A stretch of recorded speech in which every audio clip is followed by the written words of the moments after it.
ഇന്നലെ നടന്ന PSC പരീക്ഷയ്ക്ക് ചോദിച്ച ഒരു ചോദ്യമാണ്. ജൂലൈ തൊട്ട് സെപ്റ്റംബർ വരെ നടക്കുന്ന പാർലമെന്റ് സമ്മേളനങ്ങളിൽ ഏത് പേരിൽ അറിയപ്പെടുന്നു? ഓപ്ഷനിൽ ഉണ്ടായിരുന്നതാ കിടക്കുന്ന ശീതകാല സമ്മേളനം, മൺസൂൺ സമ്മേളനം, ബജറ്റ് സമ്മേളനം, സംയുക്ത സമ്മേളനം. ജൂലൈ ടു സെപ്റ്റംബർ മൺസൂൺ തുടങ്ങുന്ന സമയമാണ്, മൺസൂൺ സമ്മേളനമാണ്. ഇനി ശീതകാല സമരം എപ്പോഴാണ് തണുപ്പ് കാലം വരുന്നത്? അങ്ങനെ പഠിച്ചാൽ മതി. നവംബർ ഡിസംബറിലാണ്.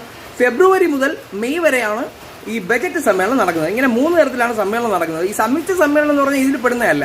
സംയുക്ത സമ്മേളനം എപ്പോഴും വിളിച്ചു കൂട്ടുന്നത് ലോക്സഭയും രാജ്യസഭയും തമ്മിൽ ഒരു ബില്ലിന്റെ പേരിൽ അടി നടക്കുകയാണ്, ഇപ്പോൾ തർക്കം ഉണ്ടാവുകയാണ്. ആ സമയത്ത് സംയുക്തമായിട്ട് ആർട്ടിക്കിൾ 108 ഇതിൽ വരുന്നത്. 108 പ്രകാരം പ്രസിഡന്റ് വിളിച്ചു കൂട്ടുന്നതാണ് ഈ സംയുക്ത സമ്മേളനം. എന്നൊരു കാര്യം പഠിച്ചോണം. സംയുക്ത സമ്മേളനം കടമെടുത്തത്, ആ ആശയം ഓസ്ട്രേലിയയിൽ നിന്നാണ് കടമെടുത്തത്. അതും പഠിച്ചോണം.